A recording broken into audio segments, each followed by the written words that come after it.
बिस्मिल्लाहिर्रहमानिर्रहीम। अस्सलाम वालेकुम। ज़िंदगी का एक ऐसा मरहला है जिससे तकरीबन हर इंसान को एक दफ़ा अपनी ज़िंदगी में गुजरना पड़ता है।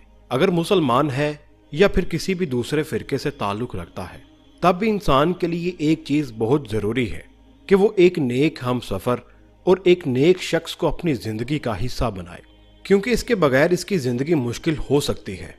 तारीख़ में ऐसे बेपनाह वाक़यात मिलते हैं जिनकी रूह से हमें इस चीज़ का पता चलता है, औरत अच्छी हो और घर के लिए जवाबदेह होने के काबिल हो तो वो औरत अपने ख़ानदान को इस कदर आसान बना देती है कि मर्द को दुनिया की किसी भी परेशानी से लड़ने में कोई दिक्कत पेश नहीं आती।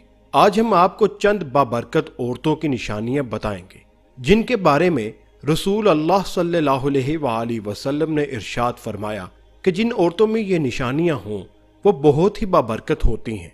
औरत की बाबरकत होने की अलामात में से है इसकी तरफ रिश्ता भेजने और रिश्ता मंजूर होने में आसानी हो।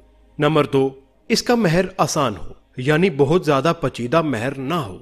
नंबर 3, इसके यहाँ बच्चों की पैदाइश में आसानी हो।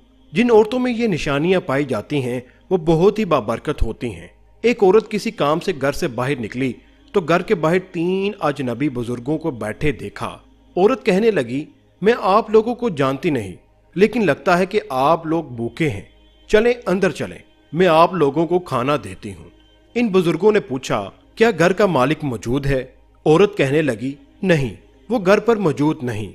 उन्होंने जवाब दिया, फिर तो हम अंदर नहीं जाएंगे। रात को जब खामन घर आया तो औरत ने इसे सारे मामले की खबर दी। वो कहने लगा, इन्हें अंदर ले जाओ। औरत उनके पास आई और अंदर चलने को कहा। उन्होंने जवाब दिया, हम तीनों एक साथ अंदर नहीं जा सकते। औरत ने पूछा, वो क्यों? एक ने कहते हुए वजाहत की, इसका नाम माल है, और अपने एक साथी की तरफ इशारा किया, और उसका नाम कामयाबी है, और दूसरे साथी की तरफ इशारा किया, और मेरा नाम मोहब्बत है।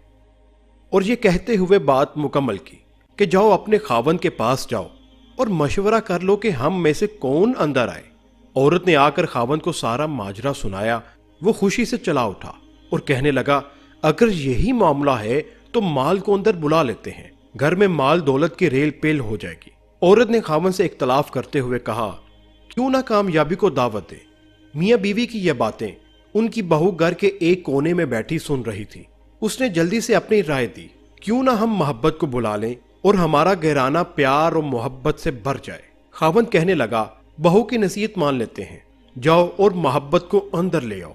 औरत बाहर आई और बोली, आप में से मोहब्बत कौन है? वो हमें मेहमान नवाजी का शर्फ बख्शे।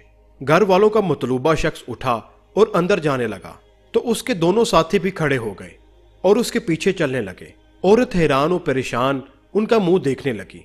औरत ने माल और कामयाबी से कहा, मैंने तो सिर्फ मोहब्बत को दावत दी थी, आप दोनों क्यों साथ जा रहे हैं? दोनों ने जवाब दिया, अगर तुमने माल या कामयाबी में से किसी को बुलाया होता तो बाकी दोनों बाहर रहते, लेकिन तुमने क्योंकि मोहब्बत को बुलाया है, ये जहां हो हम उसके साथ साथ होते हैं। जहां मोहब्बत होगी वहां माल और कामयाबी भी मिलेंगे। अजीज दोस्तों, अपने दिल में और अपने अजीजों और साथियों के दिलों में मोहब्बत पैदा कीजिए, आप एक कामयाब शख्सियत के मालिक बन जाएंगे। याद रखिए, अगर आप मोहब्बत के साथ दूसरों से पेश आएं तो आपकी मिसाल उस चिराग की सी है जिसके गिर्द लोग अंधेरे में इकट्ठे हो जाते हैं। जरा सोचिए।